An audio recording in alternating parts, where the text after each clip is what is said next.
بسم اللہ الرحمن الرحیم۔ السلام علیکم ناظرین، میں ہوں محمد عدنان اور بات کریں گے آپ صلی اللہ علیہ وآلہ وسلم کی ولادت، آپ کہاں پہ پیدا ہوئے، کب پیدا ہوئے، آپ کی بچپن کی زندگی کے بارے میں۔ دوستو دیکھیے، آپ صلی اللہ علیہ وآلہ وسلم کی زندگی کا مطالعہ کرنا ہر انسان کے لیے بہت اہم ہے، ضروری ہے، کیونکہ آپ کی زندگی پوری دنیا کے انسانوں کے لیے رحمت ہے اور باعث نجات ہے۔ جب تک ہم آپ صلی اللہ علیہ وسلم کی زندگی کا بخوبی جائزہ نہیں لیتے، ہم اپنی زندگی میں اچھے سے پرفارم نہیں کر پائیں گے۔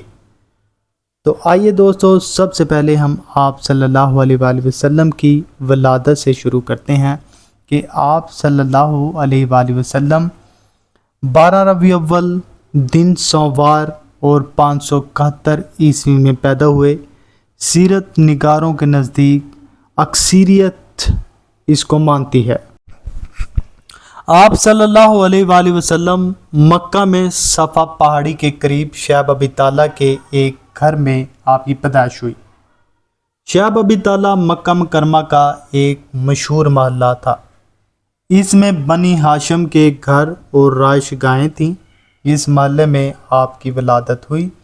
ولادت کی جگہ کا نام مولود النبی رکھا گیا اور اس کو شروع میں یہ زیارت کی جگہ تھی، پھر اس کو خلیفہ ہارون الرشید کی ماں نے اس مبارک گھر کو خرید کر مسجد میں تبدیل کر دیا۔ لوگ اس جگہ کی زیارت کرتے، نماز پڑھتے، اس چیز کو بھانپتے ہوئے کہ دین میں کوئی بدعت داخل نہ ہو جائے۔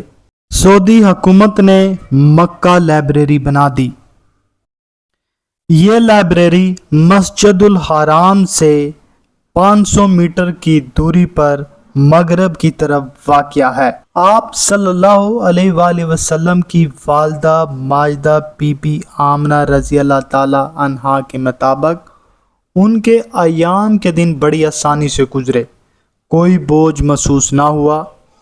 جب ایام پورے ہو گئے تو فرشتوں نے خواب میں نومولود کے لیے یہ دعا پڑھنے کے لیے کہا: اللہ واحد سے اس کے لیے ہر حاسد کے شر سے پناہ مانگتی ہوں۔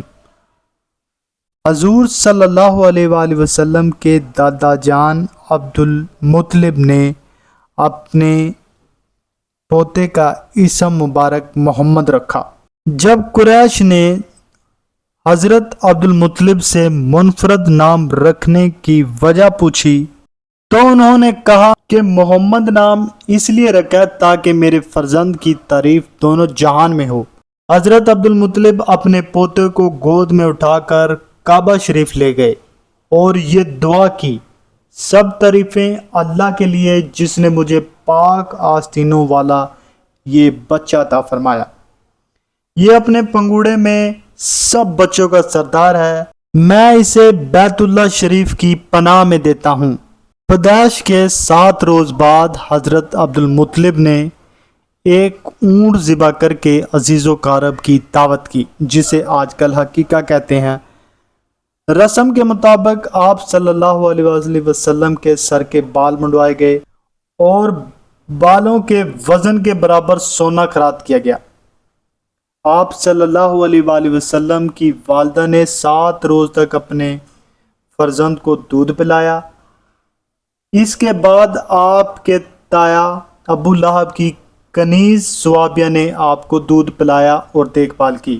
عرب میں رواج تھا کہ نومولود بچوں کو بوڑھی عورتوں کے سپرد کر دیا جاتا تاکہ بچہ صحرا کی کھلی اور صاف ہوا میں پرورش پائے، اس کی زبان فصیح، جسم مضبوط اور وہ اس قابل ہو جائے کہ مصائب اور تکلیف کو برداشت کر سکے اور اس کا مقابلہ کر سکے۔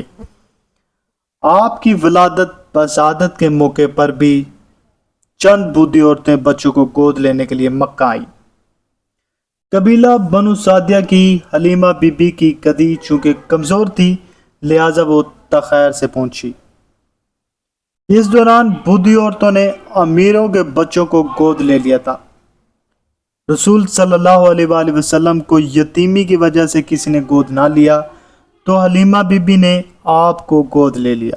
حضرت آمنہ بی بی رضی اللہ تعالیٰ عنہ نے آپ صلی اللہ علیہ وآلہ وسلم کو حلیمہ بی بی کے سپرد کرتے ہوئے یہ اشعار پڑھے، جن کا ترجمہ یوں ہے کہ میں اللہ جل جلال سے پناہ مانگتی ہوں اس برائی سے جو پہاڑ کے اوپر سے گزرتی ہے، تاکہ میں اس بچے کو حلال روزی کا حامل دیکھوں اور اپنے قرابت داروں کے ساتھ نیکی کرتا پاؤں اور دوسرے عوام الناس کے ساتھ بھی۔ حلیمہ بی بی کہتی ہیں کہ جب میں نے آپ صلی اللہ علیہ وآلہ وسلم کو اپنے سینے سے لگایا تو میری چھاتیاں دودھ سے بھر گئیں۔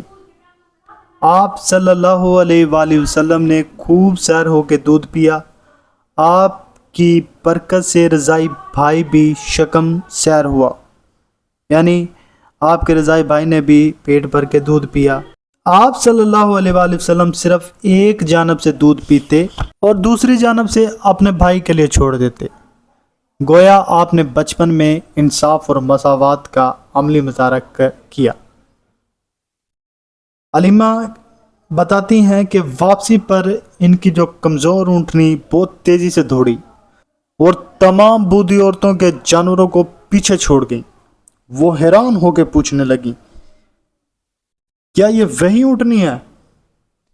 آپ صلی اللہ علیہ وآلہ وسلم کی برکت سے قطع سالی کے باوجود حلیمہ کی بکریاں جنگل سے پیٹ بھر کے آتیں، خوب دودھ دیتیں۔ حلیمہ نے ایک میلے میں شرکت کی، وہاں پہ ایک یہودی نے آپ کو دیکھ کر شور مچایا، لوگو آؤ اس بچے کو قتل کرو ورنہ یہ بڑا ہو کے تمہیں قتل کر دے گا۔ لوگوں نے حلیمہ سے پوچھا، کیا یہ یتیم ہے؟ حلیمہ نے کہا، نہیں، یہ میرا بچہ ہے اور اس کا باپ حارث ہے۔ یہودیوں نے کہا، اگر یہ یتیم ہوتا تو ہم اسے قتل کر دیتے۔ ایک دن حلیمہ بی بی آپ صلی اللہ علیہ وسلم کو دیکھنے گھر سے باہر نکلی۔ آپ اپنی رضائی بہن کے ساتھ دھوم میں کھیل رہے تھے۔ حلیمہ بی بی نے کہا، اتنی گرمی میں کیوں کھیل رہے ہو؟ رضائی بہن نے جواب دیا، اماں جان، میرے بھائی کو گرمی نہیں لگتی، میں نے دیکھا ایک بادل آپ پہ سایہ کی رہتا ہے، جب آپ چلتے ہیں بادل بھی ساتھ چلتا ہے، جب آپ ٹھہر جاتے ہیں بادل بھی ٹھہر جاتا ہے۔ حلیمہ بی بی کے مطابق آپ صلی اللہ علیہ وسلم کی عادت پاکیزہ اور پسندیدہ تھی۔ آپ نہ روتے نہ شرارت کرتے، فضول کاموں اور کھیلوں سے پرہیز کرتے۔ جب آپ کی عمر 4 سے 5 سال ہوئی تو حلیمہ بی بی والدہ کے پاس واپس چھوڑنے مکے روانہ ہوئی۔ آپ صلی اللہ علیہ وسلم کی والدہ اپنے لخت جگر کو تندرست اور تونا دیکھ کر بہت خوش ہوئی۔ آپ صلی اللہ علیہ وسلم سے لاڈ پیار کیا۔